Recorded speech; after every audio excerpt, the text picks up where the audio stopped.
आपण सौरभ सवर गोलंदाजीच्या ट्रॅकवर आलाय. वाडा तालुक्यातील युवा खेळाडूंमध्ये ज्यानं अल्पावधीमध्ये स्वतःच्या चांगल्या खेळाची दखल घ्यायला सर्वांना भाग पाडलं तो सौरभ सवर होऊ शकतो.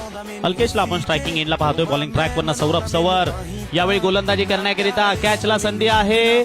योगेश पाटील त्या ठिकाणी वा कव्हरच्या क्षेत्रामध्ये डोळ्यावर मात्र सूर्यप्रकाश असताना सुद्धा बॉल घेऊन ओव्हर दी विकेटनं सज्ज होईल. ॲलनचा विपक्ष आल्या आल्या याही वेळेला संधी निर्माण झाली. यष्टीरक्षक निकेत पस्ते त्या ठिकाणी कॅच कंप्लीट करत असताना परतावं लागेल माघारी आणि सेलिब्रेशन मात्र खूप सुंदर बघायला मिळालं. विकेटचं पतन खेळाडू बाद. एक विध्वंसक खेळाडू षटकार मारण्यामध्ये त्याची ओळख आहे तोच मात्र मैदानाच्या आतमध्ये. आल्या आल्या याही वेळेला कॅच तर उडाली आहे. रोशन वा क्या बात आहे. अगदी दर्जेदार म्हणजे ज्या पद्धतीने ही कॅच कंप्लीट केली आम्ही म्हणतो ना की कुडूस नगरीमधून तयार झालेली एक दर्जेदार जोडी आहे.